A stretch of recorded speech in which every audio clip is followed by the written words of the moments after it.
The game tells you your decisions have consequences.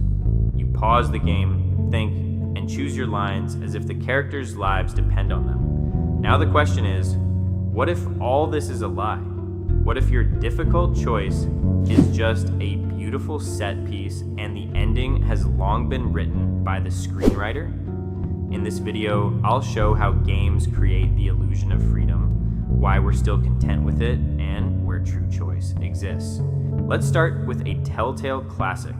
For example, The Walking Dead. There's a scene. You have to decide who to save, Carly or Doug. The timer is ticking, panic, moral dilemma, nerves. You feel the weight of the choice, right? But later, it turns out that no matter who you save, that character will still die a little later and at almost the same point in the plot.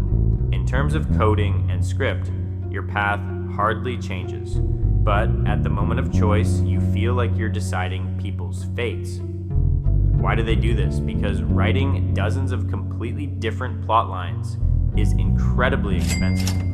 It's easier to bring everything back together, but present it in a way that makes you feel responsible. The illusion works not on the level of consequences, but on the level of emotions right now.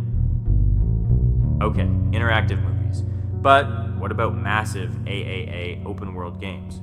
Take Cyberpunk 2077. Night City feels infinitely free. Hundreds of quests, different playstyles, dialogue choices, relationships with characters.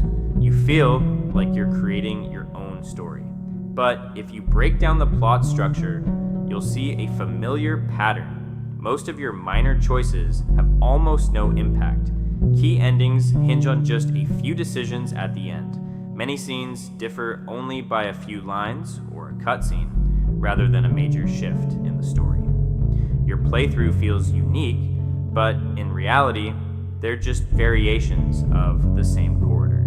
And again, this isn't bad design. It's a way to create a sense of freedom within a limited budget and time frame. But there is another path, and Rockstar masterfully demonstrated it in Red Dead Redemption 2. Here, choice isn't just a left or right fork, it's the honor system. Arthur Morgan's story is largely linear, but your actions change the very fabric of the game. Worldview, NPCs react to you differently, prices in stores change, and random encounters depend on your reputation. Inner world, Arthur's journal entries, his dreams, and even his manner of communication change.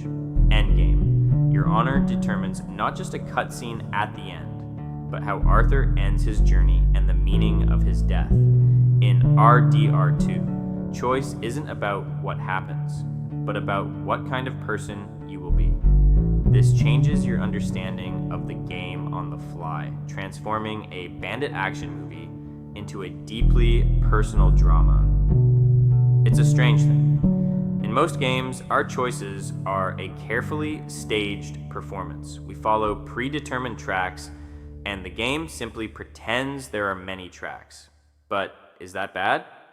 If you experience emotions, doubt, guilt, or pride in your decision, then the illusion has worked. After all, movies, books, and TV series also deceive us, creating a sense of reality, and we still love them. Here's a question for you. In which game did you first realize that your choices were fiction? And vice versa. Which game truly surprised you with the consequences of your decisions? Let me know in the comments. I'm genuinely interested in reading your experiences. If you enjoy this kind of analysis of game design, support the video with a like and a subscription so I know to continue this topic. See you there.